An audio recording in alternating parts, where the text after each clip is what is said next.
नमस्कार दोस्तों, स्वागत है आप सभी का मेरे इस यूट्यूब चैनल में। मेरा नाम है आदित्य और मैं आप सभी को आज एक मोटिवेशनल स्टोरी सुनाने वाला हूँ। मोटिवेशनल स्टोरी का नाम है वर की खोज। तो चलिए इस कहानी को शुरू करते हैं। एक समय की बात है, कंचनपुर नामक नगर के किनारे पंडित जय नारायण का आश्रम था। पंडित जय नारायण के आश्रम में किसी भी बच्चे के साथ भेदभाव नहीं किया जाता था। पंडित जय नारायण की एक बेटी भी थी। पंडित जय नारायण की बेटी अब युवा हो चली थी। पंडित जी सोच रहे थे कि अपनी बेटी के लिए कोई योग्य वर ढूंढकर उसके हाथ पीले कर दें। पंडित जय नारायण की बेटी सुशीला बहुत सुशील और बुद्धिमान थी। पंडित जय नारायण अपनी बेटी के जैसा ही कोई वर ढूंढकर उसके साथ शादी कर देना चाहते थे। पंडित जय नारायण एक दिन सोचे कि क्यों ना मैं अपने शिष्यों का परीक्षा लूं और उनमें से जो सबसे बुद्धिमान होगा उसी से अपनी बेटी का शादी कर दूंगा। पंडित जय नारायण ने सभी शिष्यों को बुलाया और उन सब के सामने ये प्रस्ताव रखा कि मेरी बेटी अब युवा हो चली है, मुझे अपनी बेटी की शादी जल्द से जल्द करनी होगी और उसके लिए मुझे कुछ वस्त्र और आभूषण की आवश्यकता होगी। मैंने अपने जीवन में अपनी बेटी की शादी के लिए आज तक कुछ भी बचाकर नहीं रखा है। तभी एक युवा उठकर बोला, मेरे पिताजी नगर के सेठ हैं, आप आज्ञा दे तो मैं आपके चरणों के पास हजारों सोने की मोहरें रख दूं। तभी एक युवा उठा और बोला, मैं इस नगर का युवराज हूँ, आप आज्ञा करें, मैं सोना चांदी हीरे मोती का ढेर आपके चरणों में लगा दूं। ऐसे करते करते कई छात्रों ने अपनी अपनी क्षमताओं के अनुसार धन देने का प्रस्ताव रखा, लेकिन गुरुदेव ने कहा, नहीं नहीं, इससे मेरा मान सम्मान मिट्टी में मिल जाएगा। युवराज ने गुरुदेव से पूछा, तो आप ही कोई उपाय बताइए गुरुदेव, जिससे कि इस समस्या का हल हो सके।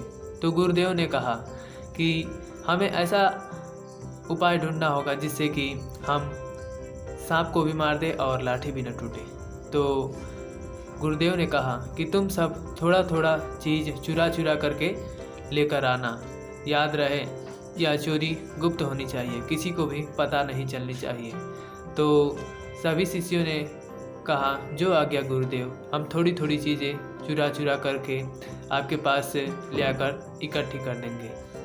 सभी शिष्यों ने गुरुदेव को प्रणाम किया और अपने अपने काम में लग गए। ऐसे करते करते रोज एक एक शिष्य कोई न कोई सामान चोरी करके लाता और गुरुदेव को दे देता।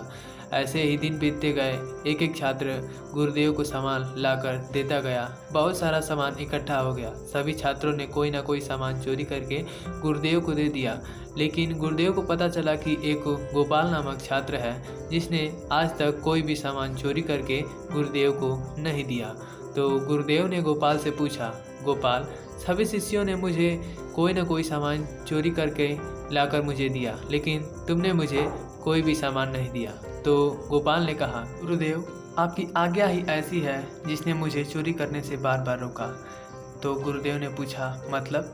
तो गोपाल ने कहा, मतलब ये गुरुजी की आप ही ने तो कहा था कि हमारी आत्मा सब कुछ देखती है और आत्मा सब कुछ देखती है, तो आपने आज्ञा में ये कहा था कि यह चोरी गुप्त रहनी चाहिए, लेकिन यह चोरी गुप्त कैसे रहती हमारी आत्मा जब जान जाती, इसीलिए मैंने चोरी नहीं किया। तो गुरुदेव ने गोपाल को सीने से लगा लिया और कहा, तुम ही मेरे सच्चे शिष्य हो। तो गुरुदेव ने गोपाल को सभी शिष्यों के सामने ले गए और उसके बाद से कहा, मुझे माफ़ करना बच्चों, मैंने तुम सबकी बुद्धि परीक्षा और अपनी बेटी के लिए योग्य वर ढूंढने के लिए ही मैंने यह सब नाटक किया था। मगर मैं आज तुम सबको एक शिक्षा देने वाला हूँ। अगर माता पिता, भाई बहन, यहाँ तक कि गुरु भी अगर तुम सबको कोई गलत काम करने को कहे तो तुम सब मत करना। यह बात हमेशा याद रखना बच्चों।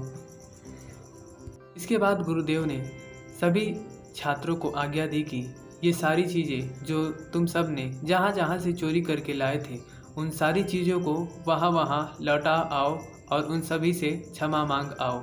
तो दोस्तों, इस कहानी से हमें यह सीख मिलती है, अगर माता पिता या भाई बहन हो, चाहे यहाँ तक कि गुरुदेव भी हो, अगर हम सभी को कोई भी गलत काम करने के लिए कहता है तो हमें उस गलत काम को नहीं करना चाहिए।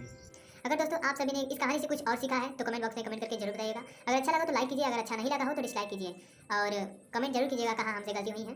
और ऐसी ही मोटिवेशनल स्टोरी और मोटिवेशनल वीडियो सुनना आपको पसंद है तो मेरे चैनल को सब्सक्राइब कर दीजिएगा और बेल आइकन को दबा करके ऑल पर जरूर क्लिक कर दीजिएगा।